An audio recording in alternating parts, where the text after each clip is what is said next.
Colleagues, dear colleagues, good evening. Good evening. I am very glad that we have indeed come up with another reason to meet. And the reason for this today is called the very important neurographic line and everything you need to know about the neurography method. Two reasons that made me, or rather, well, not even made me, nor forced me, nor suggested to me. Well, there are two main reasons why I wanted to gather you all here today to invite those who can come and listen to this important webinar. The first reason is a strong desire to communicate simply because the quality of communication improves. And it seems that this energy of our communication already touches everyone who already joins our community. Here, and I feel this energy is very positive energy, a developing energy, an energy that rises and expands.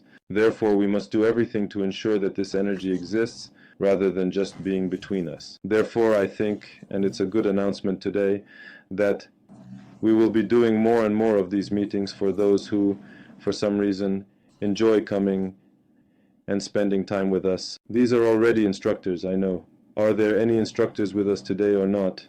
Instructors, specialists, people of different qualifications in neurography. So, the first thing is simply the desire to communicate. Anya, hello dear. There are instructors here, at least besides me. There is also Anna.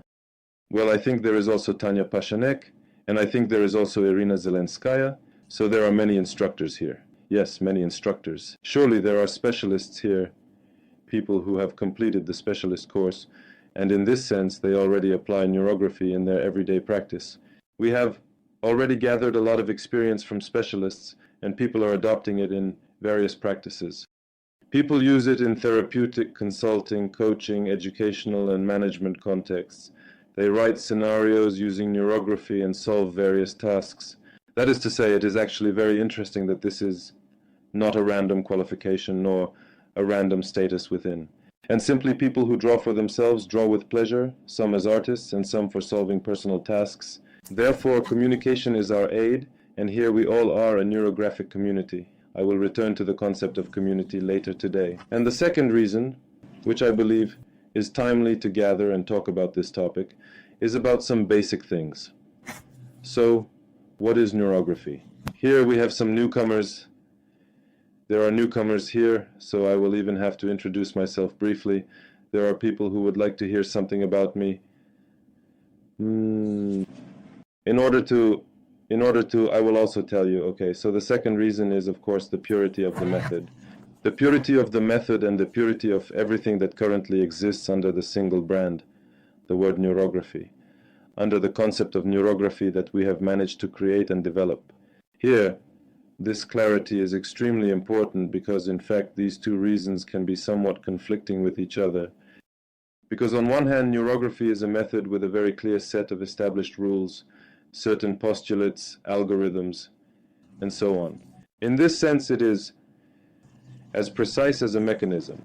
This is its functionality. This is the effectiveness of the method, and this is the key to its dissemination. That is, what piques your interest and my interest as well remains unwavering. On the other hand, as our community grows, it seems that the technology itself is becoming a bit blurred.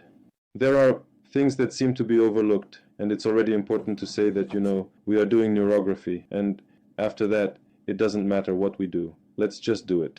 I would like us to preserve both. The paradox of massiveness, in no way. That is, this paradox between massiveness and precision, we have managed to resolve it. As they have been solving all the complex tasks there, which are not so easily resolved in every community. Here we go. So, neurography. And the most important thing is, what exactly is neurography? And in this sense, today we will talk about our assets. Of course, we will do some drawing. I will start by talking a little bit. Now I will talk a little, share some things, and when the time comes, we will take the markers in our hands. I hope you also have markers in your hands, and we will draw there. But to start with, after such a lively introduction, of course a warm greeting, we have a tradition, and it is especially important for everyone who is here for the first time to know this.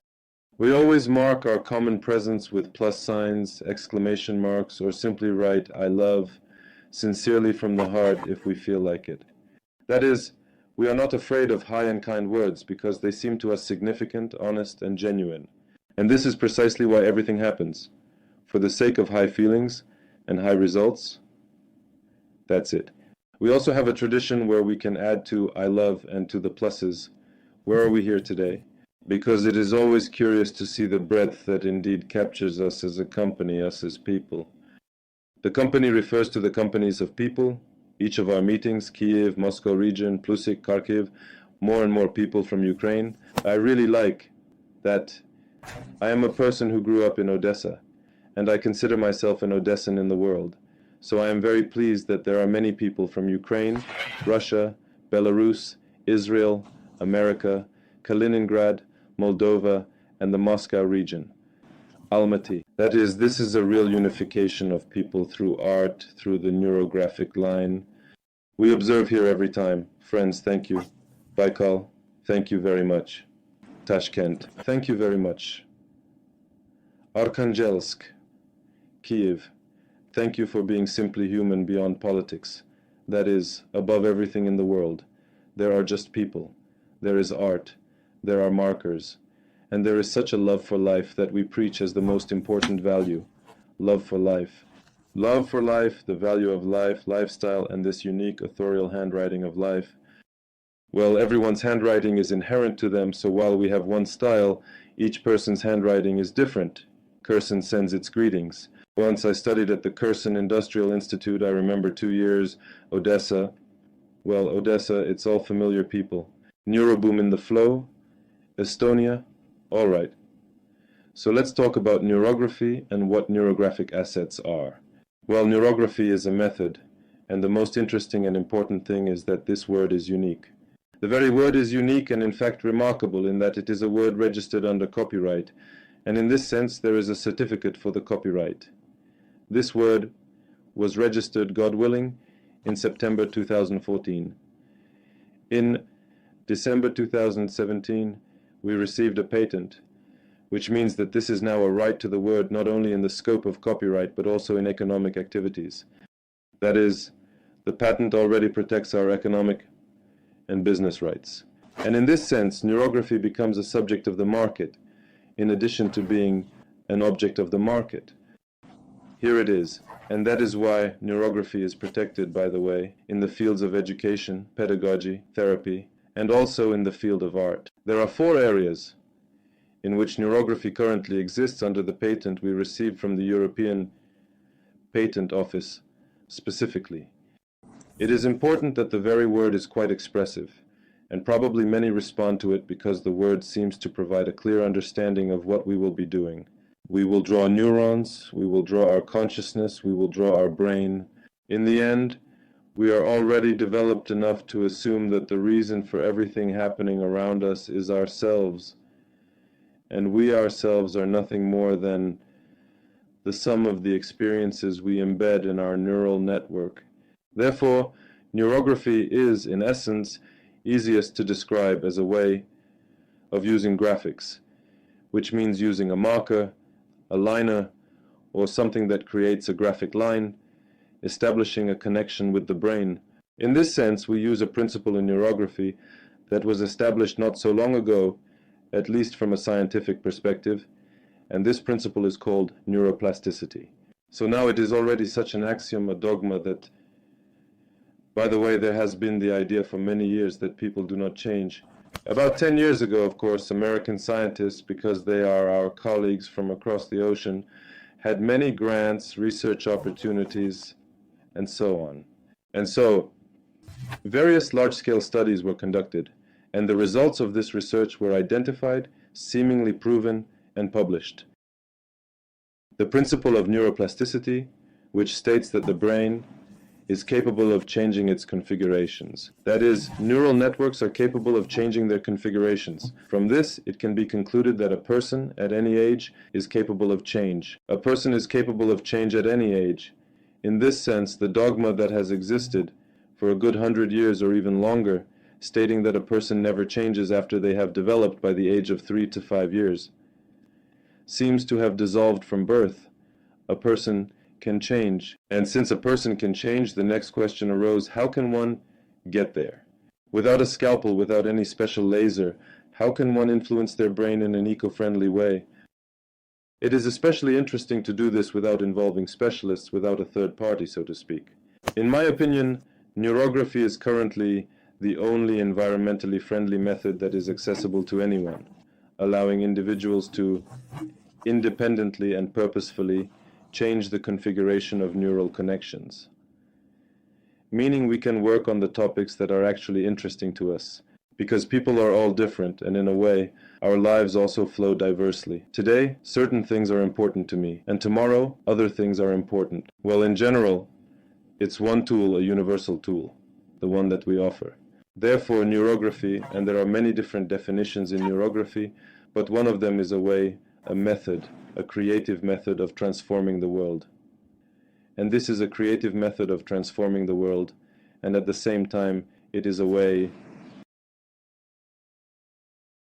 Transformations unconsciously. Here is a way of transforming unconsciously. This is a very paradoxical phrase because it seems like we are talking to the unconscious, addressing the unconscious, and then, oh my, how do we know what we are touching? But our algorithms allow us, and today we will talk about this, to purposefully identify those parts of the body, those parts of the brain that are responsible, at least partially, for the topics that are important to us.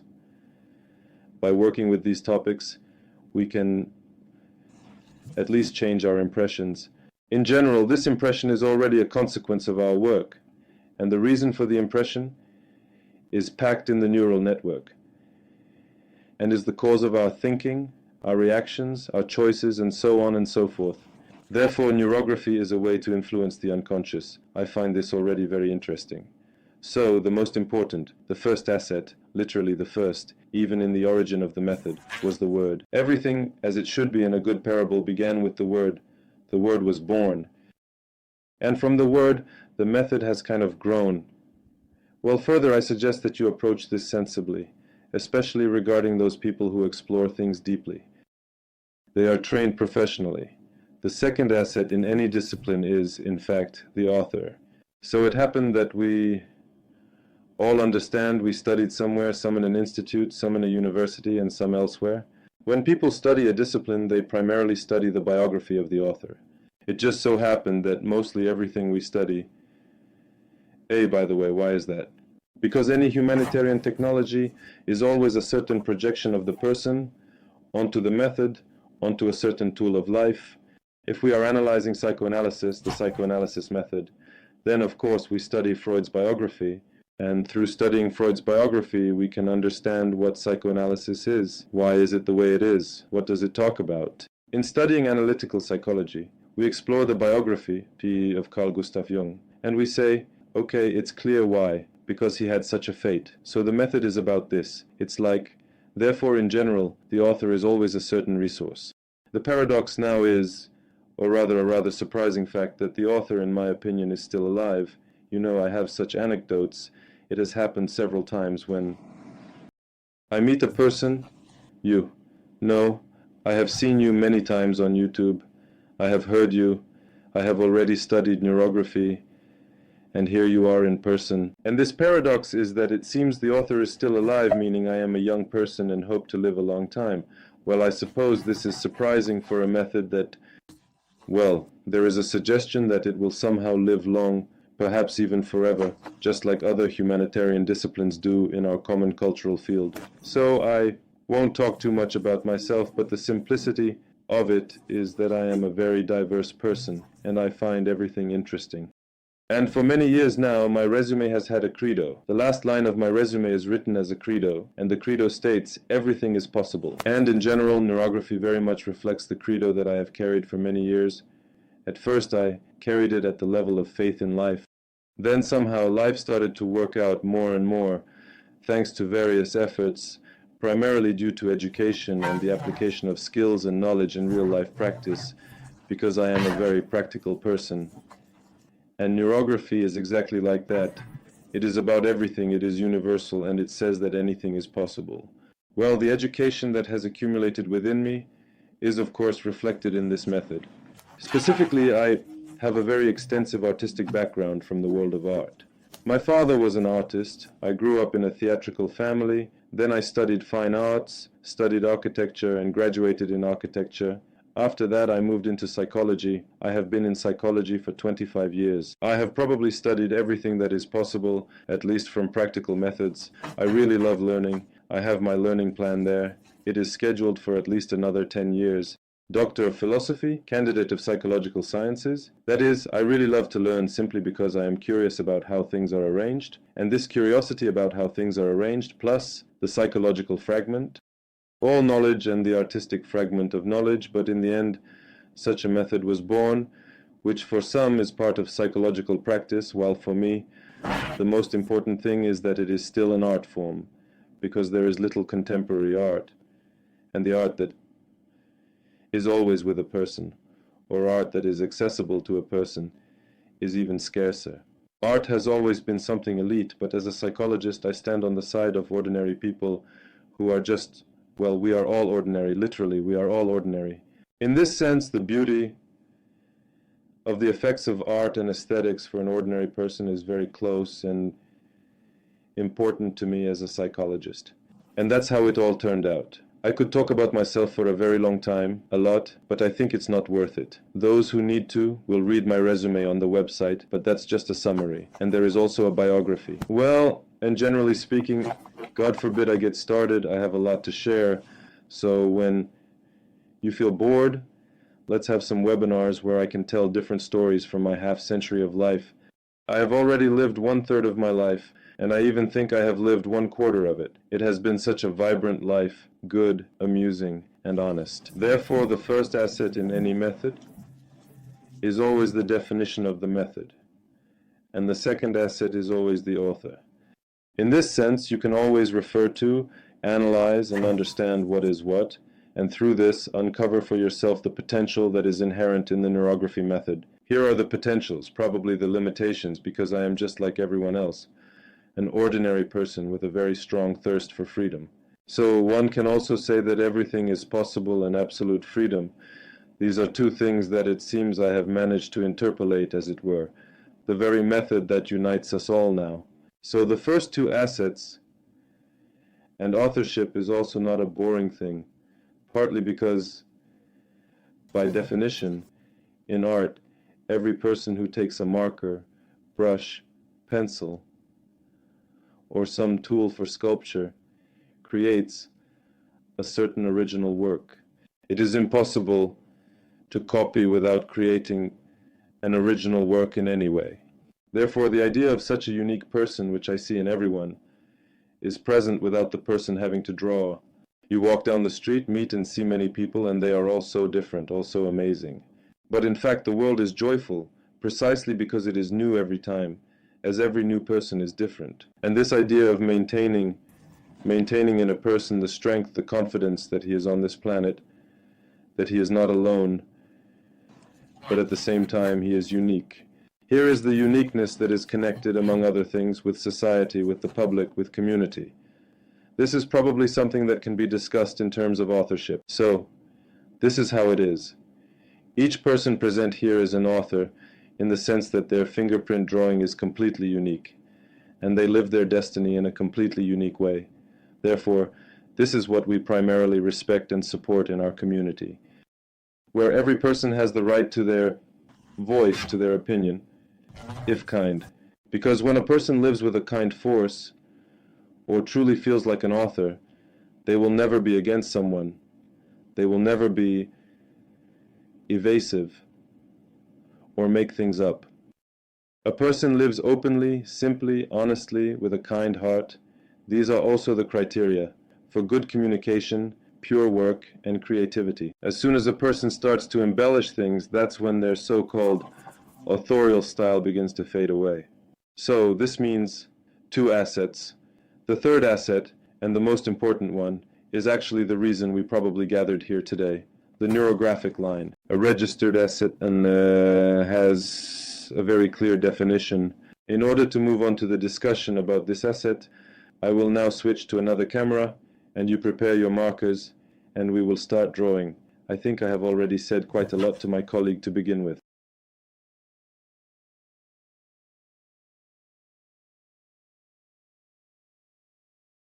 What works, works.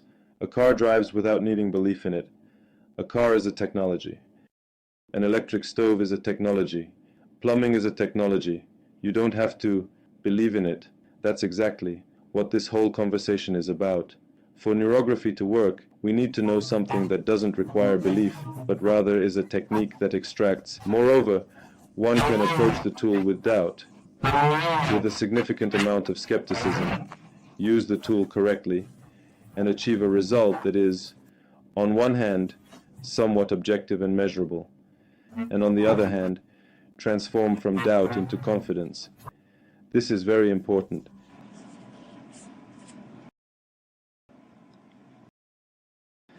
Switching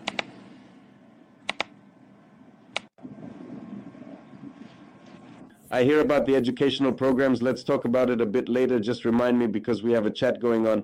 And for now, I will only see what is happening. I mean, I might get carried away with the story.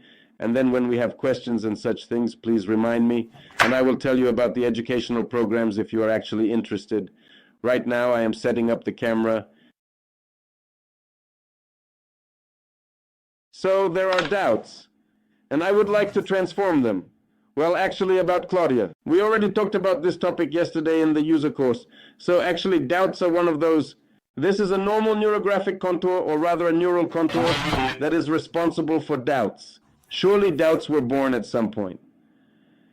To be useful, including to preserve and to save, it is always worth asking, is it useful to me now or not? Even doubts can be drawn out. But now I will tell you about the line. What is a neurographic line? It is essential, from the perspective of art, to understand that art is a visual thing. Visual art is something very tangible. In this sense, there is always some author's handwriting, an author's style in art, meaning there is something recognizable. For example, the suprematism of Kazimir Malevich, whose flagship is the black square, but here it is. You can't confuse it with anything else. And always, when a modern person sees the black square somewhere, they immediately say, oh, Malevich, there can be no suprematism without the black square. It's such a hymn to suprematism. We take Kandinsky, recognize his abstract figures. We take Cézanne, recognize his contrasting colors. We take Manet, recognize his impressionism. We take Vroubel, instantly recognize him through his strokes. Well, it's not only through strokes, through painting, through brushwork, through the combination of colors, through the line of modernism. Vroubel is unmistakable. In neurography, there are two principles that provide it with very clear graphic recognition. This is the line and the neurographic pattern. These two things are fundamentally important, both in terms of recognition and in terms of the purity of the method. That is the technique, literally the technique. I see that it's not quite sharp. Just a second. Now sharper. Here it is. Here. So the neurographic line, please write down everything. Those who are hearing this for the first time. Attention everyone who has already heard what I'm about to say, because it is fundamentally important. Why am I talking about this and emphasizing it? On the neurographic line, because it is the most important element of the practice. In principle, if you have mastered the neurographic line and neurographic pattern correctly, then you may not need to do anything else. You can simply draw a line and that will be enough to somehow steer your life back on track. But it has gone so far off course that you need to veer from the shoulder back onto the highway of life. The neurographic line is an incredible, unique tool and invention in itself.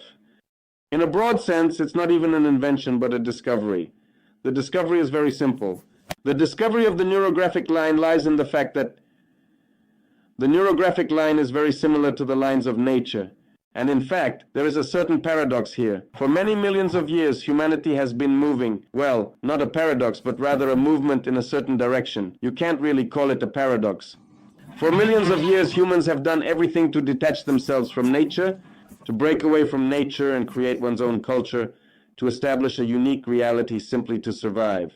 Because a person does not have very large muscles, very large claws, or very large fangs. In general, a human is a rather weak creature, but like no other in nature, they are resourceful. In this sense, a person created culture in order to first establish a habitat for survival. gradually cope with nature, protect their descendants, ensure a cold period of life for themselves, and so on and so forth. In other words, a person separated themselves from nature, and one of the factors that led to the separation from nature became the factor of logistics. Logistics? Well, one can talk about the factor of logos, the development of consciousness, hence the development of logic. And logic has transformed into logistics, and logistics is always a straight line. Logistics is always associated with some form of replication, storage, and the possibilities of industrialization. In this sense, a straight line is what distinguishes humans from nature. It separates man from nature, allowing him to create life as an industry. And thank God it's good that this exists. It's good that there is such an opportunity. Otherwise, we wouldn't even be able to communicate right now. Because we wouldn't have a computer, there would be nothing. A person detaching from nature encounters certain problems. One of these problems is that he loses connection with nature and the power of nature. Consequently, part of his organism, part of his consciousness, is severed from nature. And this part, which is called the unconscious, accounts for about 90% of the entire resource of consciousness. And only about 10%, these are very generalized figures, of course, but roughly 10% of consciousness reacts. Reacts at all to these straight lines, to drawings, and to other similar things. But this is what we are capable of recognizing. But reactions, I do not mean emotional reactions, bioreactions, such recognition does not provide. And so the neurographic line was conceived from the very beginning as a line capable of passing through the control of consciousness and influencing the entire unconscious part in order to extract potential from it, to enter the unconscious, which holds both positive and negative experiences, and to extract the potential of this consciousness, which can actually be very vast. So vast that we can touch the energy of the Absolute if we can reach the deepest depths of it in our consciousness. The neurographic line is a tool through which a person can delve into the depths of their consciousness and touch the divine part of existence. Forgive me for the term divine people that comes from science, but let's talk in some other way. That can resonate with the universe, that can tune synchronicity in the field, and so on and so forth. Different terminology can be used, but the essence remains the same. So what is a neurographic line? The neurographic line is a line, and then comes the definition. Definition. It is a line that does not resemble itself in any way, shape, or form. Does not resemble itself. At each and every segment of its movement. At each and every segment of its movement. It is both the first and the second, and we lead it there to its destination in its entirety throughout its journey.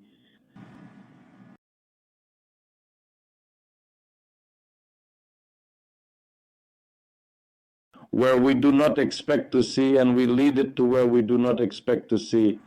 The neurographic line is a line that does not resemble itself at each segment of its movement, and we lead it to places where we do not expect to see.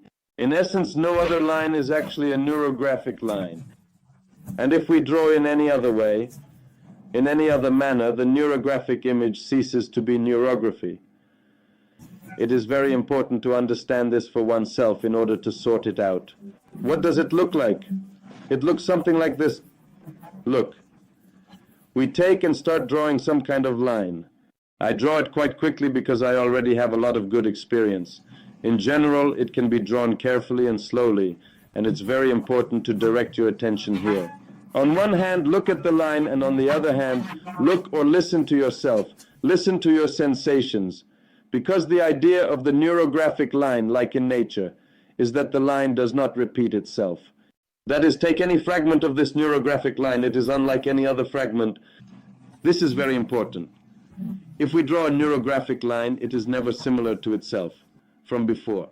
And so, each time we understand that the line is a text, that the line is a thought, we lead our thoughts in such a way as to think originally, without making turns. How does a person draw spontaneously? Because I hear that very often. Can you hear me now, or is something frozen, friends? The broadcast is going well, thank you. How does a person draw when they close their eyes, think about something, and just want to relax? Sooner or later, a person starts to make some standard movements. A person draws little patterns. In this sense, the very idea of a pattern is a form of repetition. It is a cultural phenomenon. In nature, this does not occur. It only happens with humans. What is it? What is symbolic? What does a repeating fragment in drawing mean? Any repeating fragment in drawing signifies the manifestation of a stereotype. That is, if I want to draw love in the family, or I don't know, peace in the family, it's a very important topic. And since I want to draw peace in the family, I have some issues with that.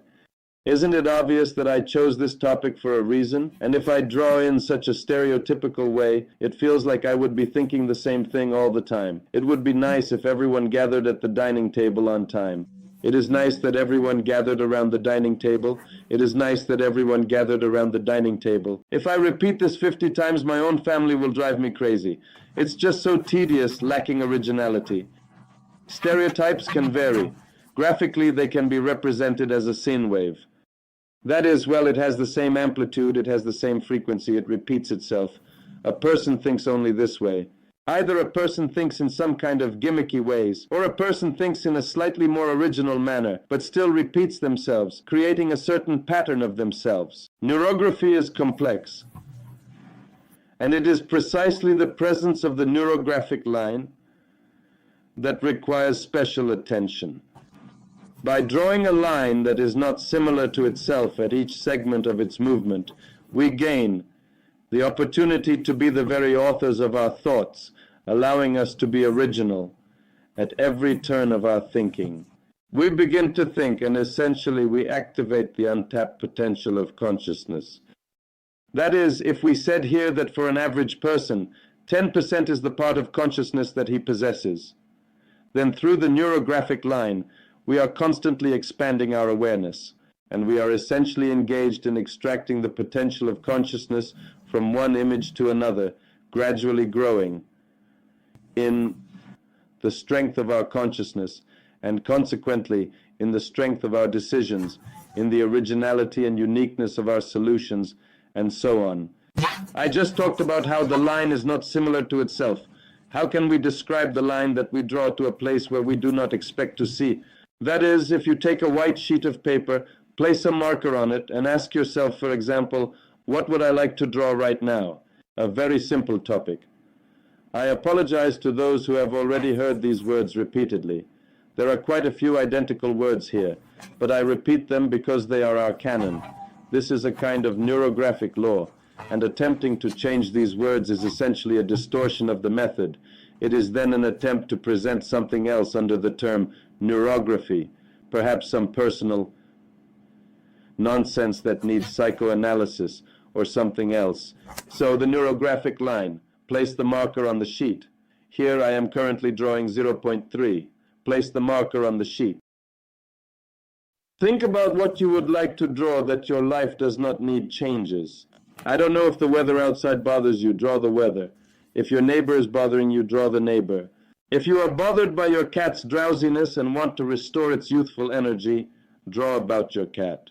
I don't really care what to draw because the most important thing is the energy we receive from drawing. But it is important that when your marker is on the paper, there is a definite certain feeling in your hand about where to move it.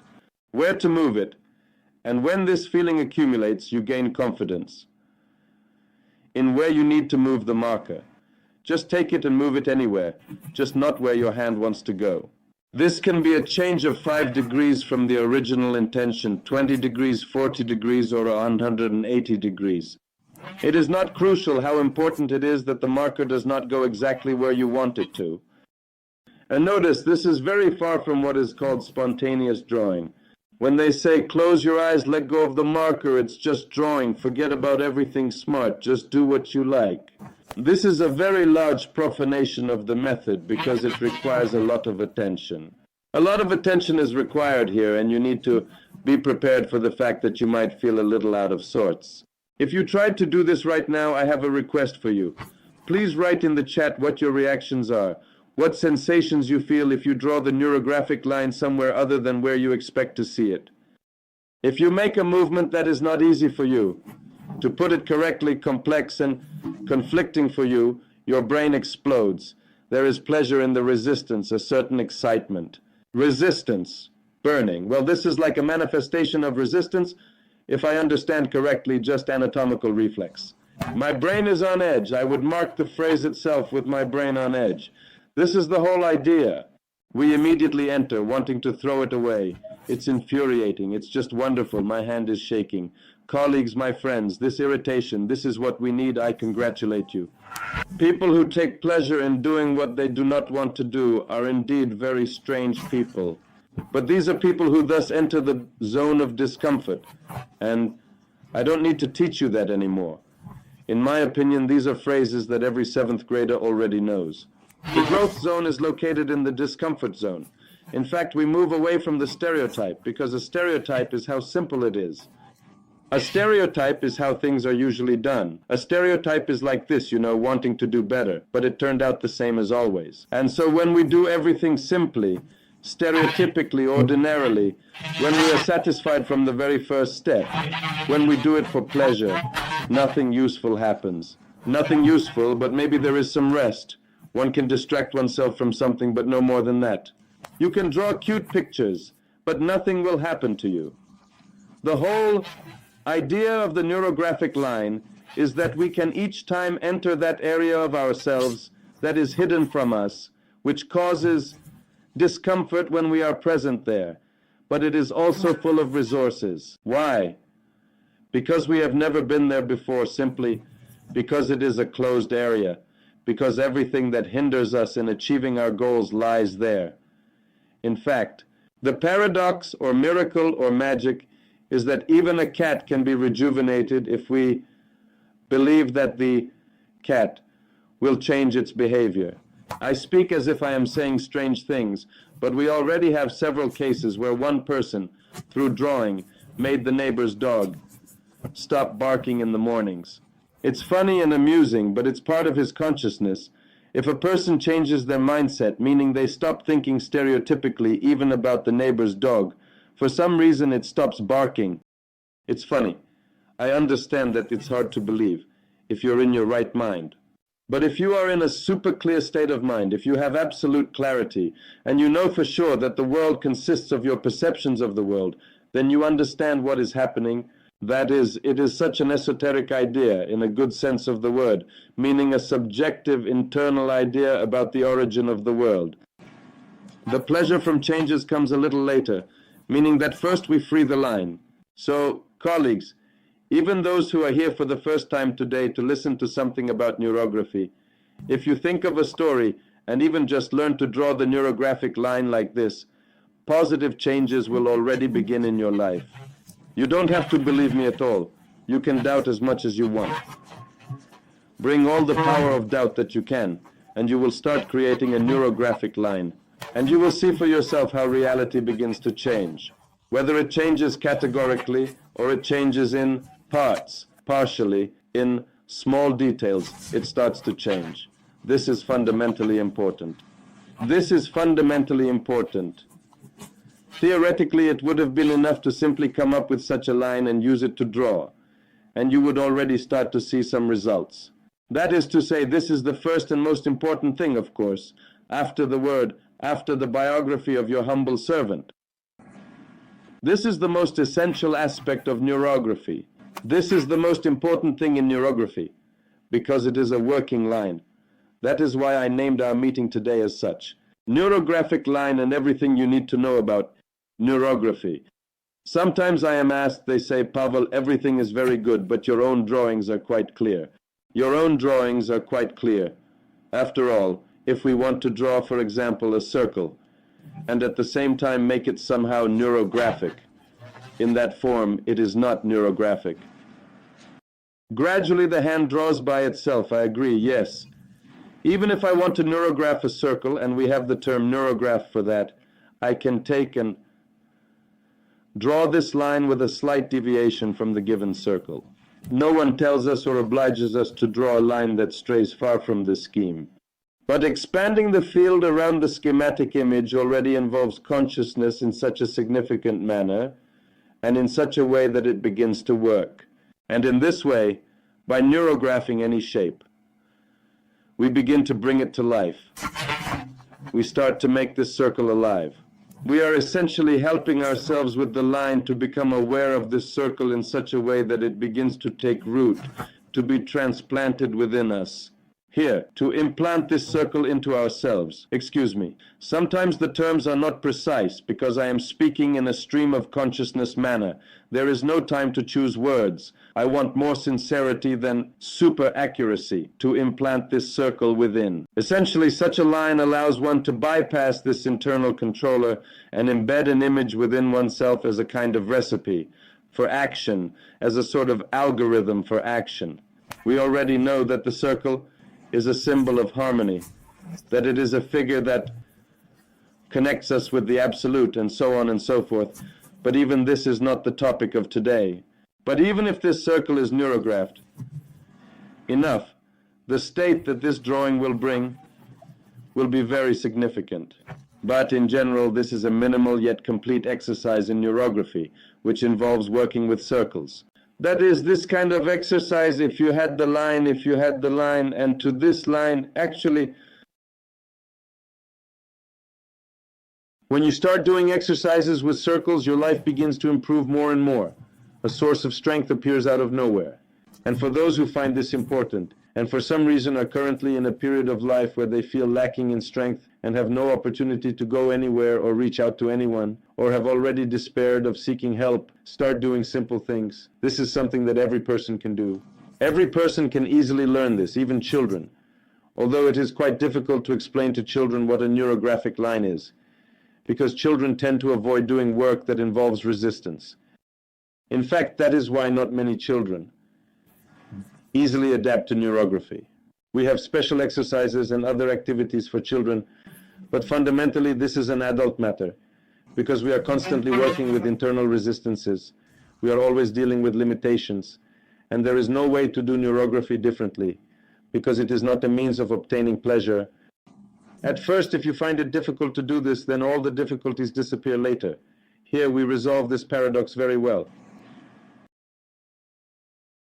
After sketching, there isn't a significant amount of resistance, perhaps, but again, there is a certain adaptation to the method. And in general, we are tuning ourselves to be the kind of person who can handle any problem. Right now, for example, I feel like I'm already searching, and to come up with something else to neurograph, so that something happens in my life, it seems like I have nothing more to want, not because my imagination doesn't work, but because I don't need much for life. I am a modest person. Here, and in general, I don't need to want just for the sake of wanting. Here, I would rather be more like this. Oh, well, I am drawing in an art style. I am just working with the neurographic line, and by the way, I assume that there are some hidden issues somewhere in the unconscious, and in this sense, I do not always work with the topic itself, but I work with neurographic techniques. I want to draw straight, sweeping lines. Roughly speaking, this demonstrates my attitude towards the chosen topic. Natalia, I understand you, but that is the whole point. There are no straight lines in nature.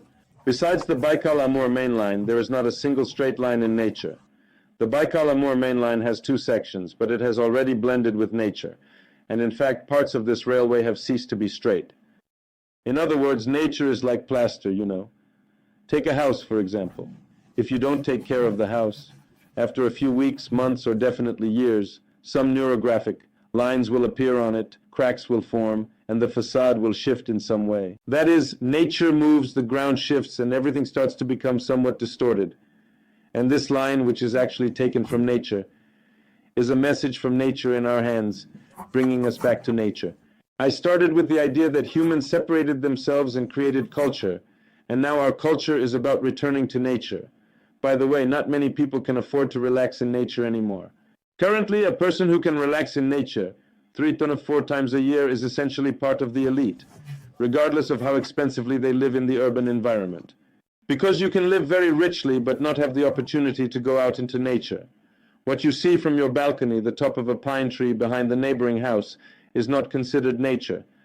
In this sense, we somehow gain access to nature through art. Of course, in art, we are not the first to turn to nature. In general, the entire Art Nouveau style somehow repeated the lines of nature. But again, culture intervened, and there was a need to somehow transform everything into a comprehensible, uniform ornamental line.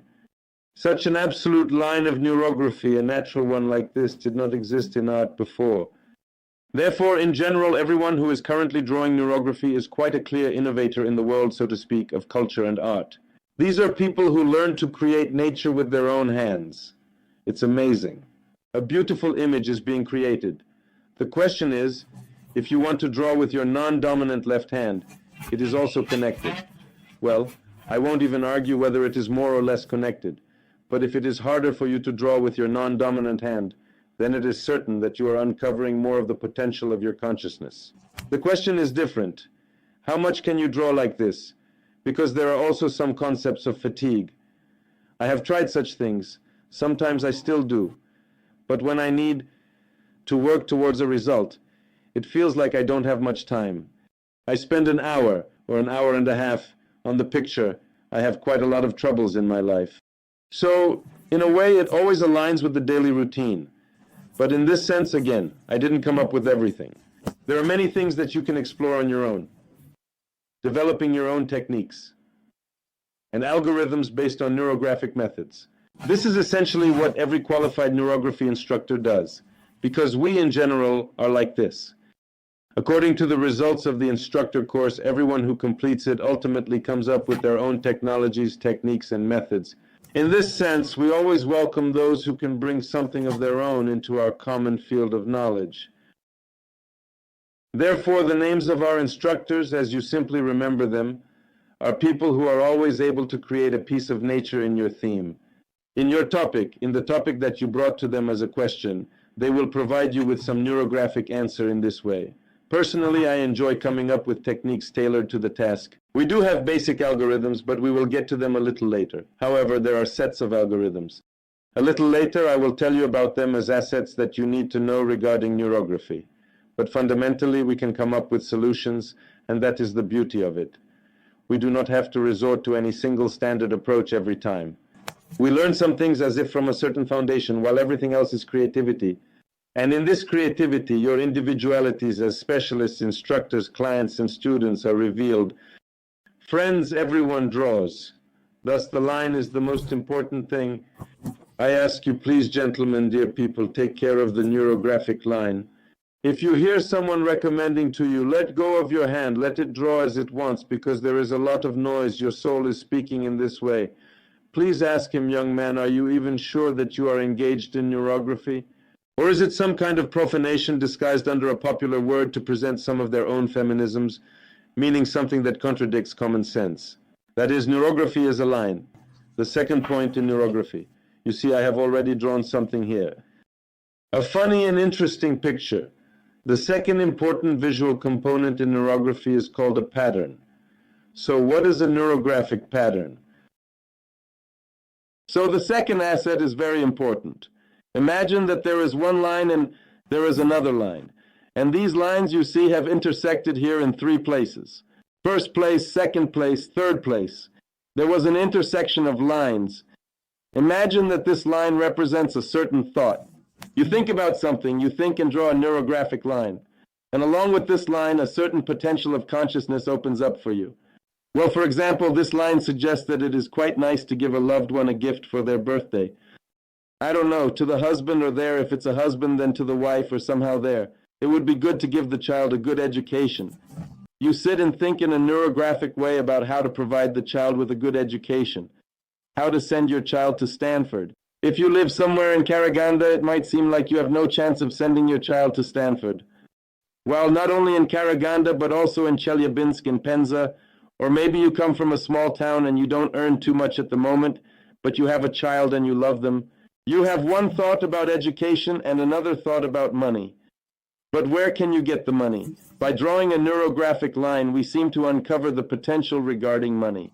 It's not that we already know everything right now. No, but we are starting to engage our brain with this question, and we need to connect these 2 thoughts. Education and finance. Essentially, the theme of the picture is money for education. To connect these 2 thoughts, we need to make a simple gesture with our hands. We need to unite, integrate, and round off the intersection of these 2 thoughts. To round off the intersection of these 2 thoughts. This is what we call it in our algorithms. Linking. Simply put, in essence, in Russian we say rounding of numbers, but in fact in the officially registered algorithm, this moment is actually called conjugation. How to connect two neurographic lines. Essentially, how to organize a neural node. How to link something that can become an element of a neural network. The third thought is connected to something, well, let's say someone loves to win the lottery.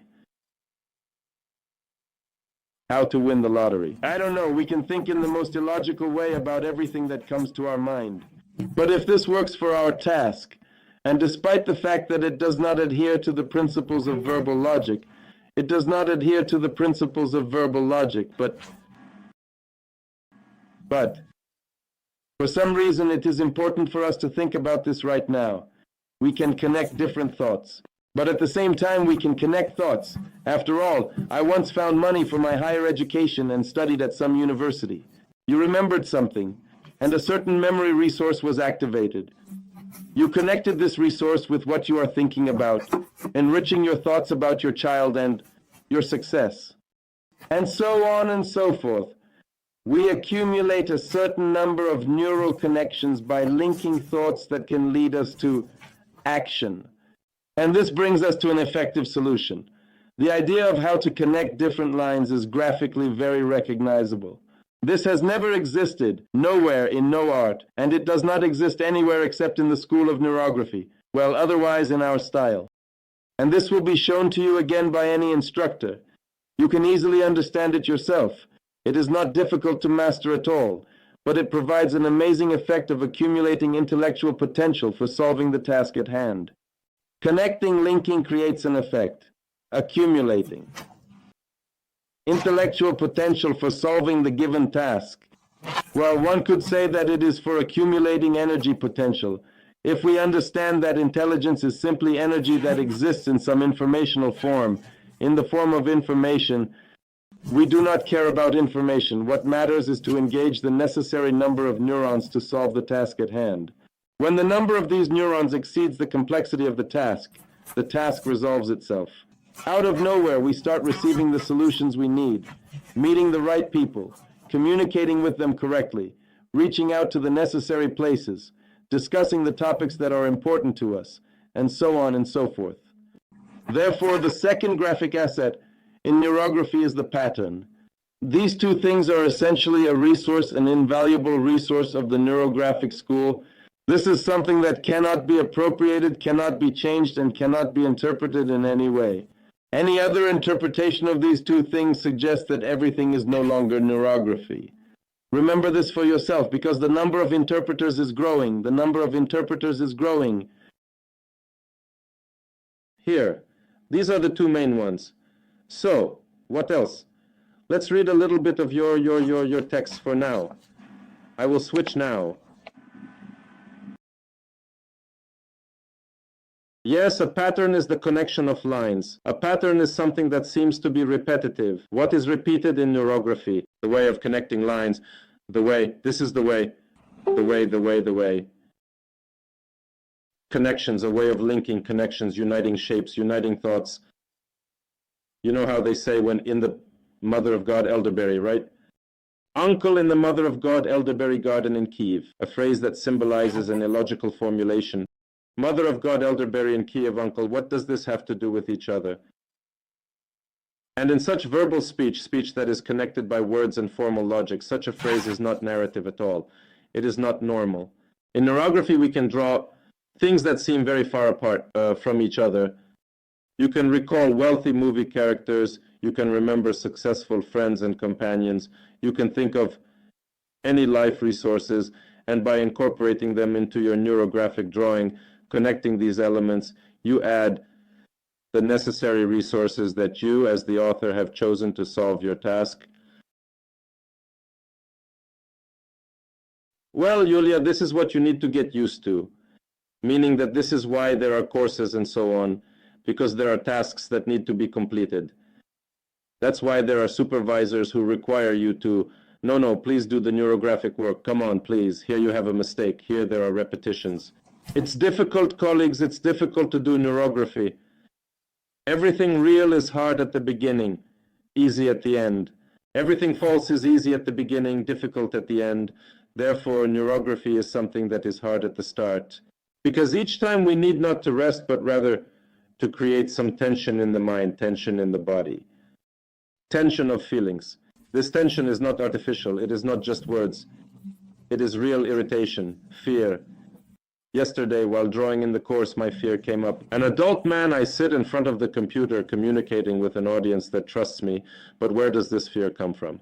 But the topic is such that it allows me to extract something from myself. And in this sense, I say, oh, thank you. Thank you, otherwise I would be walking around and living in absolute confidence that I am as much a godfather to the king as a wedding minister. No, I am an ordinary person just like all of us. In this sense, bringing out my negativity so as not to accumulate it and to prevent it from manifesting as somatic issues or bodily diseases, so that it does not limit me, but rather this touch to it gives me a source of strength. Well, of course, that is a beautiful thing. A beautiful thing. In the process of connection, it is quite the opposite. In the process of connection, a very strong influx begins to come. That is, if the line itself is disturbing and conflicting, then the connection made by rounding it brings a surge of strength and inspiration. Therefore, in essence, we can generally round every corner. And ultimately, in general, we round every angle of the line, every angle of the drawing, every angle where the lines intersect. We round them, and this is an infinite source of energy for all of us. If there are many short lines, connect them. Of course, I don't even understand what it means to have many short lines. So, colleagues, the first two extremely important graphic resources are the line and the connection pattern itself. The next resource of neurography, which I can actually take pride in from a professional standpoint as a psychologist, is this. Happiness is, in fact, an algorithm, a basic algorithm. I won't tell you a cheerful story right now. Remember one thing. No matter where you studied neurography or who you met, the algorithm of neurography consists of 7 points.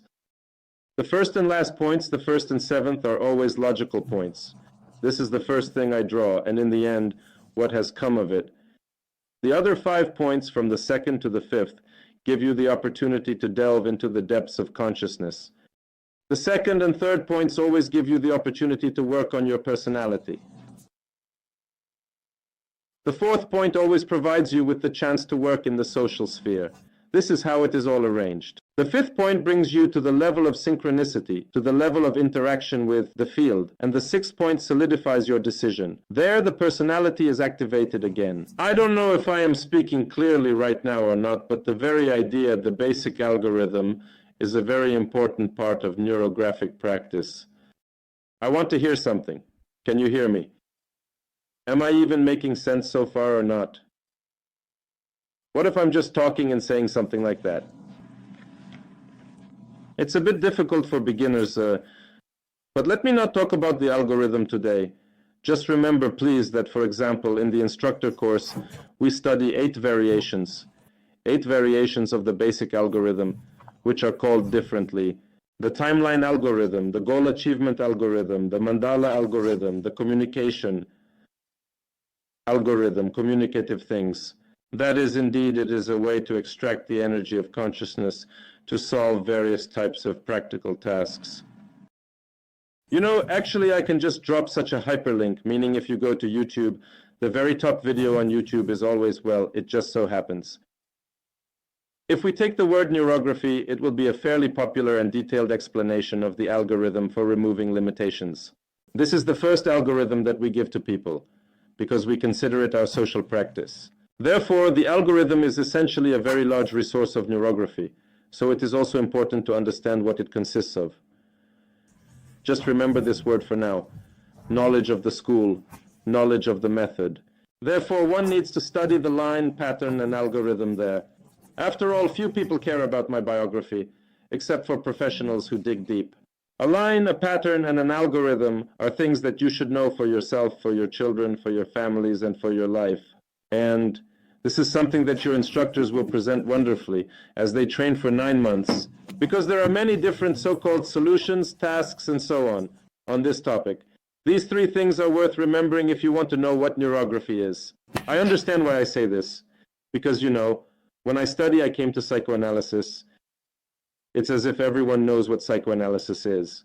Namely, everyone knows the word psychoanalysis and everyone knows the name Sigmund Freud. And then, basically, no one really knows anything. After that, fragments of phrases begin. Well, there is the concept of libido, there is the concept of sublimation, there is the concept of complex, and that complex is already Jung. Well, there are some concepts, and it seems that everyone knows about psychoanalysis, but no one really knows what it is. They start studying analytical psychology, and it's the same thing. Well, everyone knows about Jung, everyone knows what archetypes are, everyone knows the word archetypes, but the fact that there is a huge body of knowledge beyond that is known by very few. Therefore, what I am doing now is simply sharing with you the main things you should get acquainted with to understand what the method is. This is a line that is unshakable, this is a pattern that is unshakable, this is a basic algorithm and versions of its execution. What other assets does neurography, our school, perhaps have? You know, in the 3.5 years since the method's existence, the method was born on April 29th, 2014. The word was born. We have only existed for 3.5 years. We currently exist in 32 countries. Imagine, 32 countries in 3 years. How is that possible? It's some kind of miracle. Truly a miracle. I don't know of any faster spreading method in the entire history of psychology, science, or anything else. In my opinion, the periodic table developed just as quickly there for all the chemists in the world. But there it was just necessary to show the table. Here a method is needed. This is really cool. But the most important thing is that the method spreads thanks to people. The method spreads thanks to people. And now, when I am asked, or I ask myself the question, what is the most important thing in neurography? And here I am completely sincere. I have said this many times.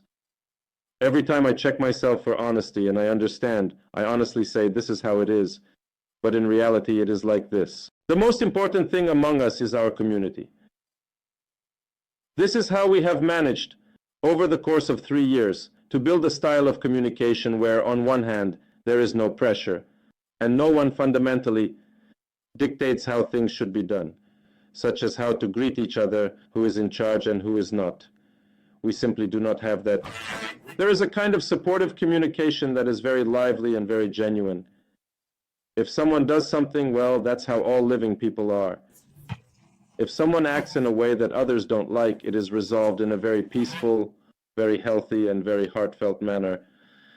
And this heartfelt nature, well, it amazes me. It amazes me.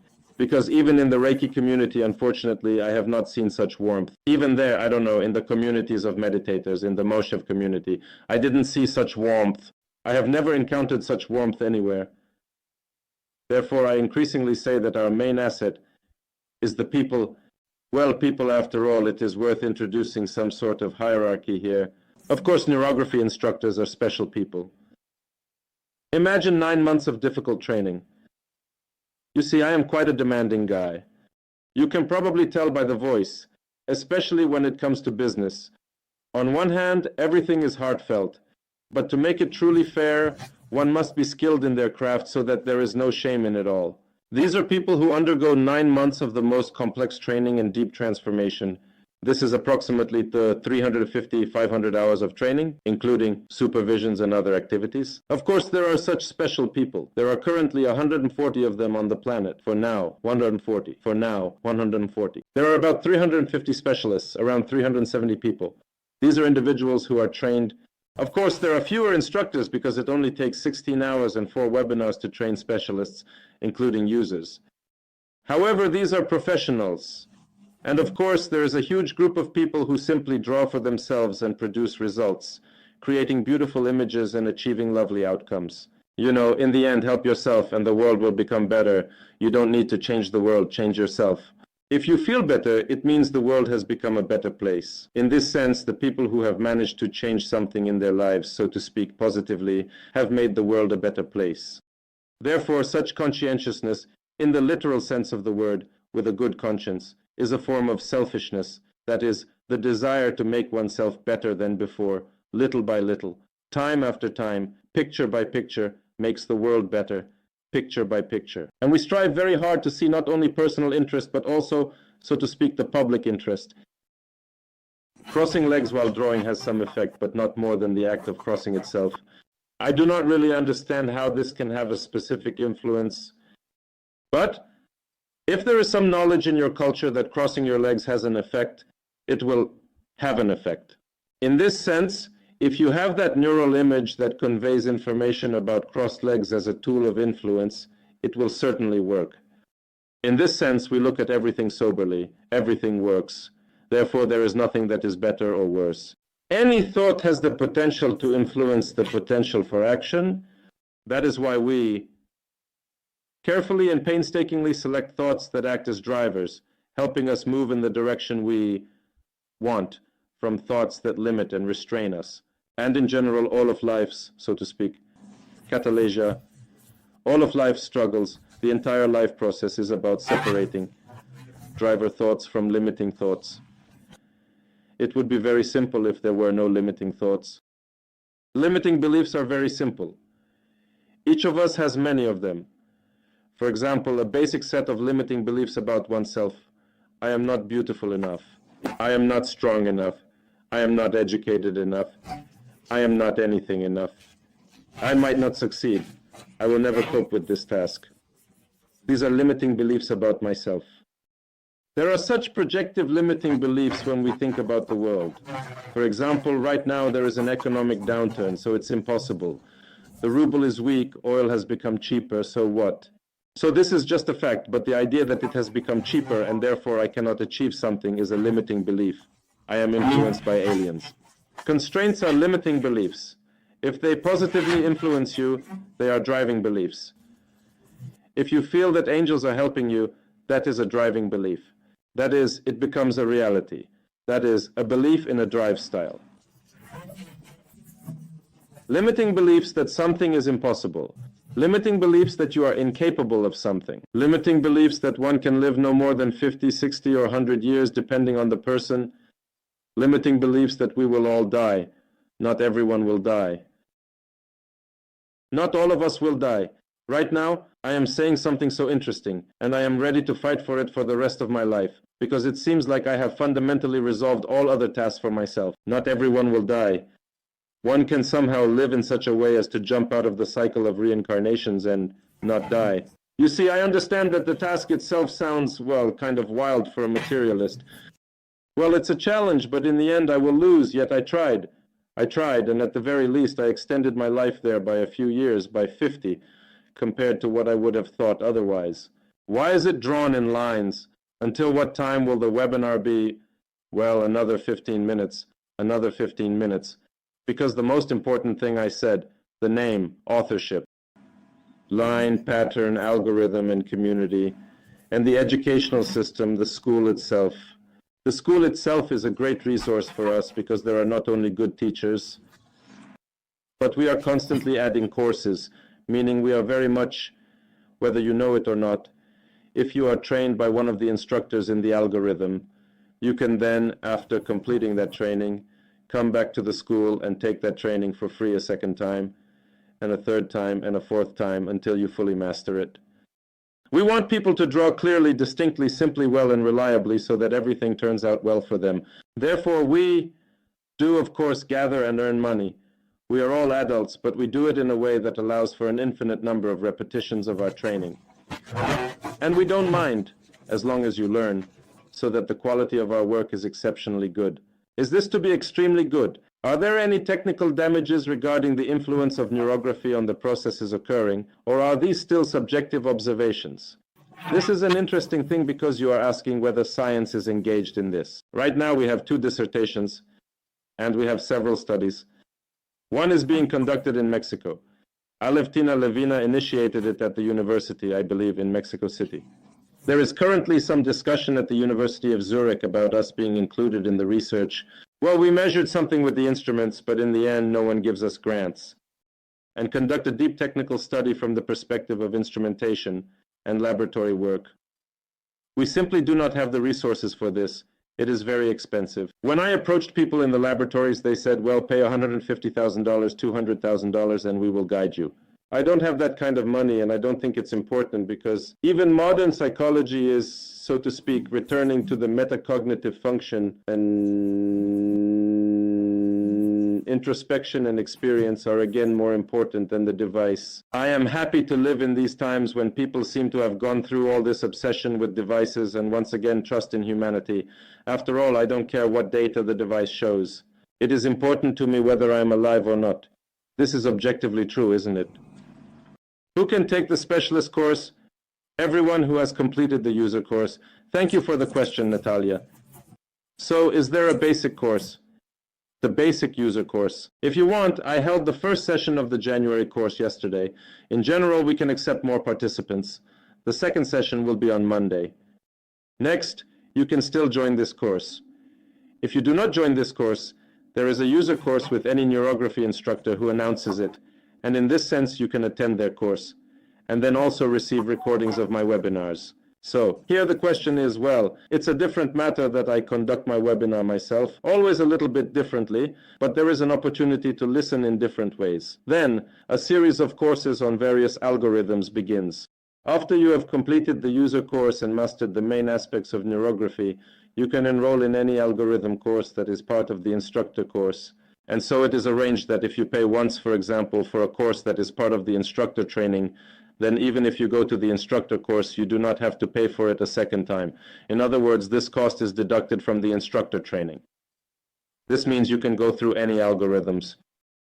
Furthermore, I personally conduct some user programs there, 3D Business, Pro Business. I conduct programs called Men's and Women's once a year in March. I run a business program twice a year, which lasts for 3 months. Now in January on the 21st, I am starting a very beautiful program called Self-Portraits. This will be a program for working on personality and self-development. This is about understanding one's relationship with oneself and transforming that relationship into a positive one. Of course, there are many psychological exercises that accompany neurography. Our instructors conduct a huge number of various beautiful author courses, but I lost count of how many there are.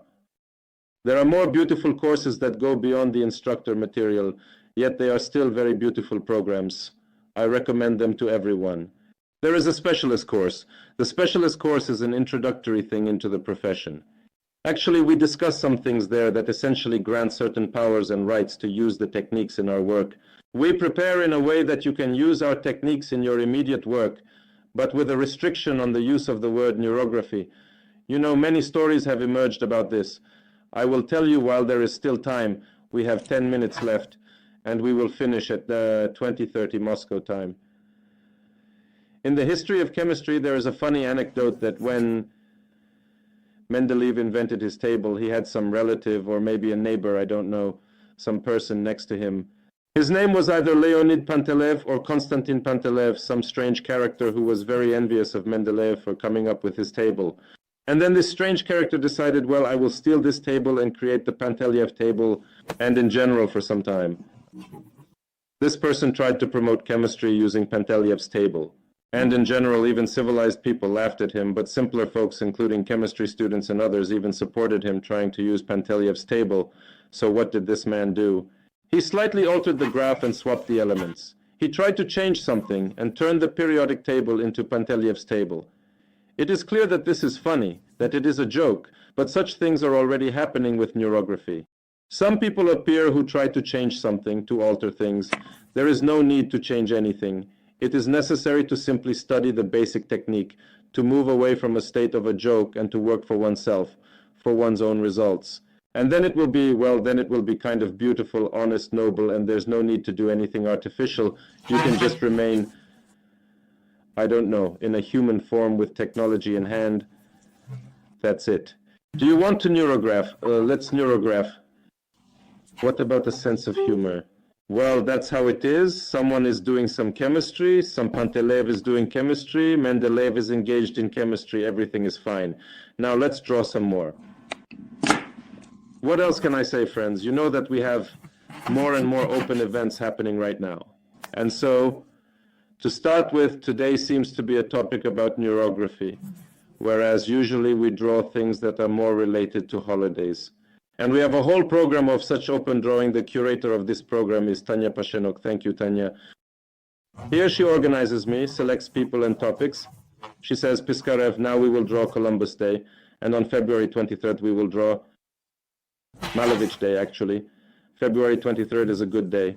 Not because of the Red Army, but because Malevich was born on February 23rd.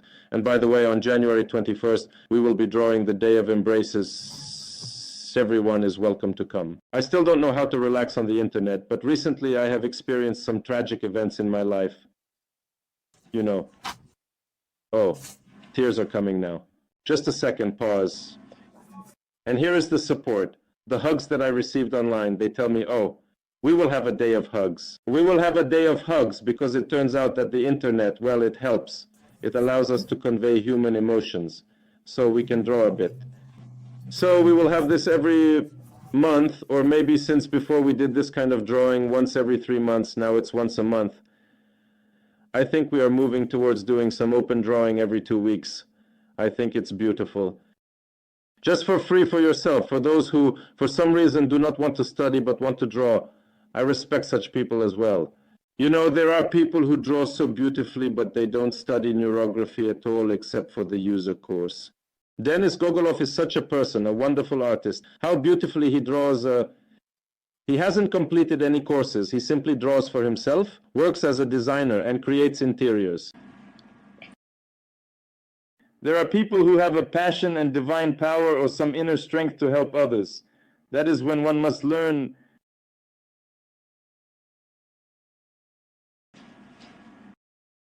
You know, the most important thing in this life is to remain pure, because there are things that are irreversible. If somehow, as soon as you try to deceive yourself in any way, that's when the distortion of fate begins. The knot of karma, which makes certain things irreparable.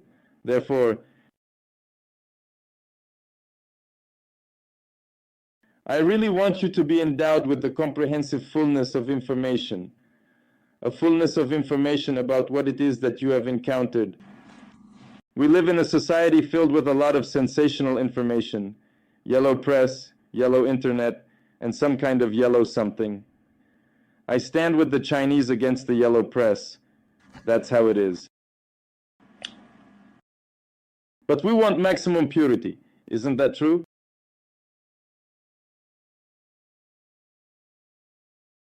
January under the star of Bethlehem. How beautiful. The day of hugs is precious.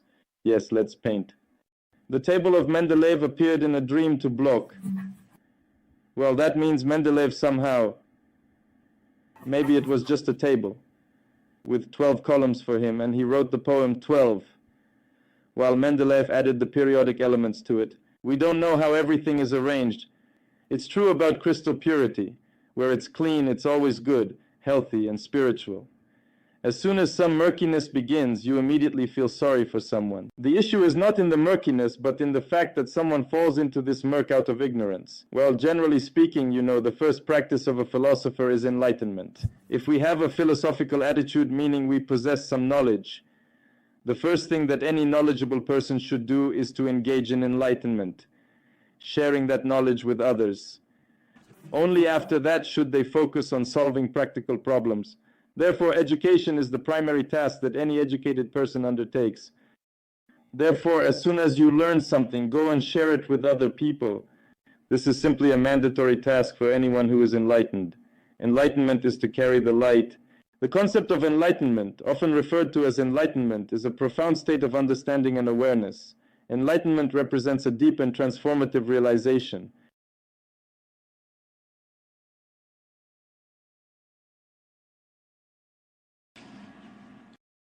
If you want to learn from someone, ask the person for their diploma.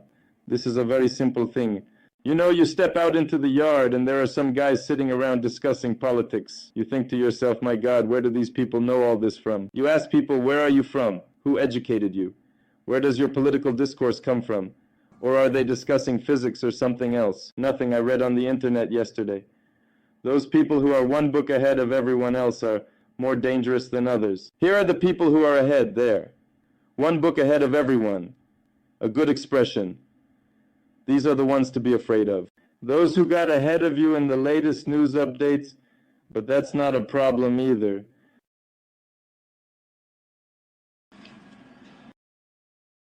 I am drawing now. I have a theme. Do you also draw in some way, my friends? It seems like I have told everything about what neurography consists of.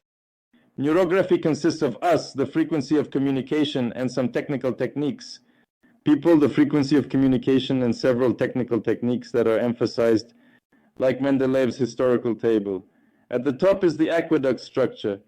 There is no one else in the Mendeleev table who stands in the first place. Yulia Volkam. Block was taken. I think today Mendeleev's block will also get its share. Somewhere in the astral. Well, let's draw for another minute. How much can we really accomplish? Stephen Foggin, actually.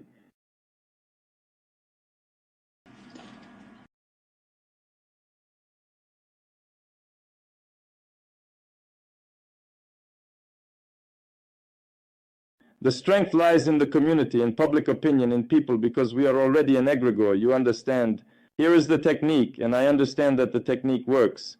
Whoever you give it to, whoever masters it, will make it work. But the technique lives in people, and that egregore we have gathered is already more than just technique, that is for sure. The very strength of the egregore lies in people with a sense of humor, which is more important than anything else, and people with a sense of beauty. This is what distinguishes our egregore, a sense of humor and a sense of beauty. When you have beauty and humor, life will be good. When you have neither beauty nor humor, everything turns into something like, as Dante described, the circles of hell. So avoid instructors who don't laugh. But we didn't even draw today. I'm a little ashamed that I talked a lot and drew little. But this topic is important because, well, a line is needed. You can draw various themes, but I really want you to master the line, to feel that lightness, to enjoy the gentle resistance, and to meet yourself. It's nice to realize that I have so much strength inside me to resist, which means I am strong. As soon as you find strength and resistance, you actually find your power, because the strength of agreement also comes through resistance. No one will say yes before considering that yes, it has no influence on a weak person, but for a strong person, one who has overcome their resistance, it holds great significance. So let's uncover our resistances and communicate as much as possible. Nera Mendeleev. I have never been called that before. They have already called me Nera Mayakovsky, but not Nera Mendeleev yet. The color is a separate topic, my friends. With color, but that's a completely separate topic that we cover quite regularly in school called the energy of color, our special class. And there we provide, in general, based on the theory of Eastern medicine, Wusen, an understanding of color. Well, I know that Goethe also conducted work on color, and Lucia developed a color theory. In general, there are quite a few different theories, and they mostly overlap. Therefore, what we provide is not only a theory of color, but also a certain theory of universal knowledge, the 5 elements. All people who are somehow involved in Eastern medicine are familiar with this model. We simply provide it at some latitude. I have several years of clinical experience working with this, so there is a sufficient basis to offer it. And there we work with one color.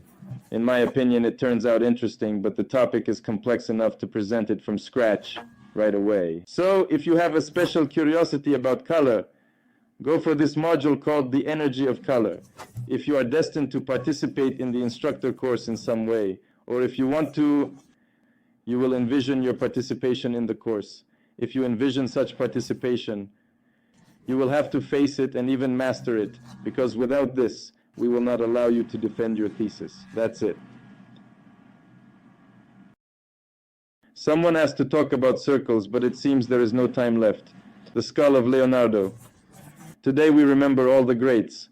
Mendeleev, Bloch, Leonardo da Vinci. Who else? Kandinsky. Kandinsky. Who else will we remember today? Who among the greats was born today? Will anyone have time to take a look? Lines. Is it necessary for lines to extend to the edge of the paper? No, it is not necessary. You see, a person completes the drawing. The edge of the paper does not exist. The edge of the drawing does not exist. The sheet is not a limitation. What else is a resource of neurography? By the way, the resource of neurography consists of 10 basic principles and the main concept. Do you know the basic concept of neurography? Would you like me to tell you about the basic concept of neurography? Krasnoperekopsk. The main concept of neurography is that circles and lines such as these resonate with each other and more. In this sense, there is a simple story here. The brain, a neural network, consists of a vast number of circles and lines between them. Well, lines of connections.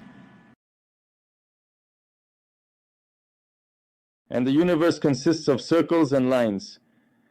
That is, if you open a picture of space on YouTube or Google, you will again see some circles and lines of fields. A field is in general energy that has not yet been materialized. A field is a space filled with energy that has not yet materialized into objects.